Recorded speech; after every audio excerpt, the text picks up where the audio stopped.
Excuses, it's a long season and it can happen to anybody, so he's just out there trying to have some fun. He hasn't really had fun the last couple races, so looks like he's doing a good job out there. Looks like at RC and Bubba they've got such a dramatic lead right now. It's almost embarrassing for everybody else in the pack. Yeah, I mean, both of them are really fast. It's going to be a great season. I hope that they both stay up there and have a good battle for everybody. Good luck today. Thanks. And what you don't see when you're watching this battle is how bad James Stewart is getting roosted from that 450. I mean, just being next to the racetrack, it hurts. Oh, look at him pull up side, and he's saying hello, going to the inside, setting up. And it looks like Stewart takes over and passes Carmichael. When was the last time we can say that happened in motocross? It's been a while, and he passed him in the gnarliest part of the racetrack. That's one of the sections not very many people like. It takes sheer strength and nerve to jump down there like that. Ricky's going, hey, if you want it that bad, I'll just follow you for a little while and figure out where you're catching. The Fox Racing Kawasaki gets by the Fox Racing Suzuki. Carmichael drops back to second. Now will he see what James is doing? James obviously a little bit faster. Will he tuck in behind and say, all right, I can pick up here and there? Or does he just say, set the tone and try and get by as quick as he can? Well, you know, Ricky doesn't like to run around in second, but at the same time, this has got to be kind of fun for him, you know? He's got a pretty good points gap over James, so he can afford to be a little play cat and mouse here and see what he's all about. He's never ridden behind James in a race situation for this long before. You know, he's just learning right now. I think he's confident in his ability to ride fast all the way to the checkered flag, and James hasn't proven it yet. Ricky's just sitting there biding his time. You kind of talked about it earlier. James Stewart hurt thumb. He's been injured several times this year, but that thumb, I mean, a couple of weeks into it, when you tear up your thumb, you're hanging on a lot by your thumb. A lot of people don't realize it. I don't think he's 100% either, but he looks pretty fast out there. When you can't hang on, it's hard to go fast. I think that was part of Hangtown's problem as well. Yeah, just, oh, he hits that berm and it just stops. Then, oh. And nowhere to go. He went to stick a foot down, and down goes Stewart. Stewart has to pick it up. They have a big gap between third place Kevin Windham. He gets it fired up and does. The two-stroke fires up nicely, but what happened there? Well, it set it up. He hit the berm a little bit. All these berms kind of lead into a big, mushy hook. And he hit it so abrupt, it ruined all his momentum. Watch right here. James is going to hit this berm, and it stopped him a little bit. And Ricky, you see over there on the good dirt, has anticipated that berm being soft right there, and just rides right between the berm and James. James is going, nah, I don't want to give a lead up that easy, so he kind of leans in on him, and Ricky's like, I ain't moving. Look at his foot. Look how far out it was. He picked it up, and Ricky was right there, had nowhere to put it. That's the worst thing when you have somebody on your inside like that, nowhere to go. A hard get off, but, well, I say hard. That was actually fairly soft for going as fast as they were in that section. Well, he's not going to, there's no concern about third place catching up, but this battle that the crowd was really waiting to see is over with now. You can see James from another angle just getting caught up in that soft berm, and you see him looking to try to block Ricky. He knows what's going on. Look at that angle. Ricky's like, I'm not going to shut off. Are you kidding me? Hey, that great camera work right there, and Ricky almost gets thrown off the track. I thought James was going straight down the line. That camera angle showed it. He was trying to shut Ricky off. He knew Ricky was there, and that was James's fault, basically. He put himself in that situation. You know, what's cool, too, is, I mean, while that exchange was still taking place, Ricky was reaching up for a tear-off. Well, I was worried about him the rest of the moto. Let me go ahead and get my vision clear. Kevin Windham still in third. Look at this battle for fourth. Filament and Chad Reed, number 22 on the inside. The two Yamaha teammates go at it. And there goes Reed. Reed into fourth now. But can he catch up to Kevin Windham, who's in third? We'll find out when we return to Mount Morris after this. Thanks a lot, RJ. Some helpful hints here for High Point. Ricky Carmichael leads this one, so all you got to do is lean back and pin it just like Ricky Carmichael's doing right now. James Stewart looks like he's trying to clear some mud off of his grip. That left hand trying to shake loose something right there, Dave. Now, he just caught his foot. He went around the corner just before that, caught his foot in the ground. Oh, he is mad right now, or in pain. He's in a lot of pain. I think he's mad, too. He's pointing down to his foot or knee.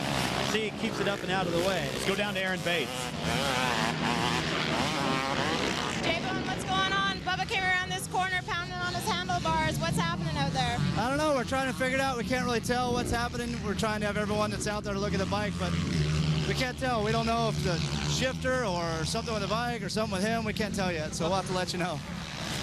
That's what I thought at first, too, that it might be someone with the bike, the way he was gesturing with his hand, but I think he did catch his foot in the ground, and the way he was favoring it around that corner by the mechanics, look at it, it doesn't even touch right here. Something's a little tender there, and he just he can't catch Ricky, but I don't think Kevin can catch him. He's in some pain. He pulled off at the last race. They said it was due to dizziness. I mean, different type of conditions. You know that thumb, I mean, several injuries, but right there, he doesn't pull off. He knows he lost a lot of points. He doesn't want to do it again. You notice the time right there, 2:34. A little bit off of Ricky's pace, David. 2:24. Yeah, but Ricky's backed it down now, and so is James. They're in like 2:27 range now, but still, I mean, you know, for Kevin, you think, oh, he doesn't have to try that hard because, you know, he's got another moto to go. Might as well save his energy. But at the same time, this is practice. You got to figure out how to go as fast as Ricky Carmichael. Otherwise, that second moto is going to be more of the same. And who would have thought, you know, I mean, this is one of the best racers, motocross racers in the world. When he's 10 seconds off of Ricky's time, that normally does not happen in racing, to have that much of a disparity between the two. Yeah, that's the thing I can't believe. I don't think I've ever seen anything like this. Where, I mean, in the second lap, they put a good 10 seconds or so on the battle for third, and they were in a battle all by themselves. Now Ricky, you know, was able to weather that storm with James and get the signal one more time on this white flag lap. The perfect season is still intact. Will we see a perfect season 3? Mark it right now, David Bailey. Will we see another perfect season? I never thought I'd see it the first time. Definitely didn't think I'd see it the second time. What about the third? Well, if this is any indication, Robbie, who's going to beat him? You know. So is that a yes or a no? It's almost a yes. Okay, almost. You know why? Because James Stewart's in the race. You know, this next moto, he can come out and be grooved. He can go to Southwick where he's fast in the sand and really take it to Ricky. I don't think he's 100% physically. And, you know, that's the difference right now. Ricky has so much confidence over the rest of the field. And, the only guy I see really straight up beating him is James Stewart.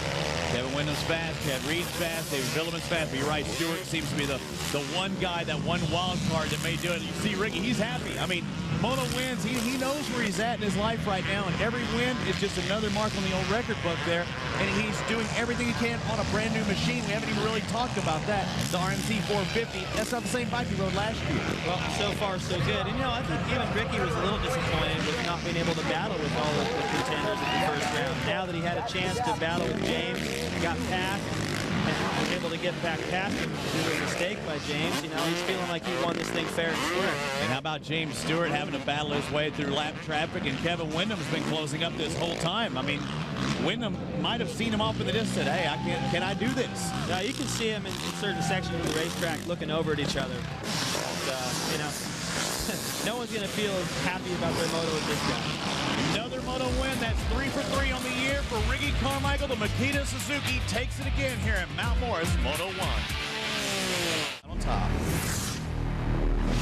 Ricky, you led by over a minute. Bubba went down. His patience, what took place there? Yeah, you know, we came together. He made him. He just went past me, heads up, and then I got behind him and was following him, and he went in this berm, and the berm kind of gave away, and then I was right behind him, and he tried to get back in front of me, and we hit, and he fell down, and the rest was just kind of a boring race. But another moto win. That's the important thing, and I felt really good out there. Ho-hum, another win. Ricky Carmichael takes the victory as we take a look at the Suzuki Moto results. Can you believe that? I mean, just did it again. Yeah, but, you know, when you look at that first page, the only difference in there is James Stewart. Let's go down to Bubba.